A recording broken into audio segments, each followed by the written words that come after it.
This is where Letitia Ngendakumana's father was found. After almost 50 years, she was able to identify his body thanks to his 4 gold dentures.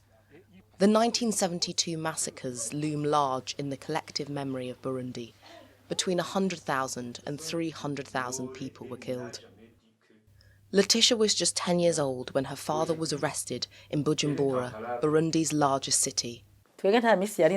We never knew where my father was taken. What I know is that they took our land. They looted everything we had. We lived a miserable life, and we had to return to the interior of the country.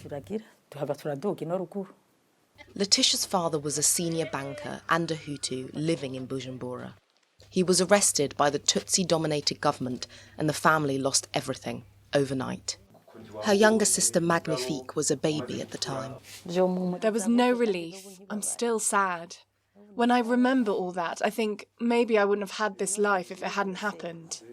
The Burundian government established the Truth and Reconciliation Commission, known as the TRC, to investigate the inter-ethnic massacres and get to the truth. Since 2019, the TRC has been exhuming mass graves throughout the country, using witness testimonies to locate them. Thanks to these efforts, some families have managed to find their loved ones' remains. In the political capital Gitega alone, the TRC says it has found nearly 7,000 victims after exhuming 9 mass graves. Last December, it declared that the massacres constituted genocide. When we say today that it is a genocide committed against the Hutu ethnic population in Burundi, it is a genocide because the state planned, organised, carried out this genocide. Because the resources of the state were used.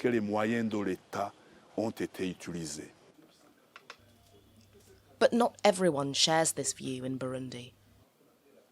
What began on the 29th of April 1972 as attacks by Hutu extremists against Tutsis led to reprisals that quickly escalated into massacres of the Hutu elite. Some accuse the TRC of bias because the Commission's members mostly belong to the Hutu-dominated ruling party. One must recognize that in Burundi, ethnic conflict is a constant theme which is hugely exploited. At the time when the Tutsis were in power, the idea of a Hutu menace was a constant theme, whereas today it's the opposite. It's the idea of the Tutsi menace, which is also a constant theme. The TRC has been criticised for focusing its research on sites where Hutus were buried and ignoring those where Tutsi victims were found.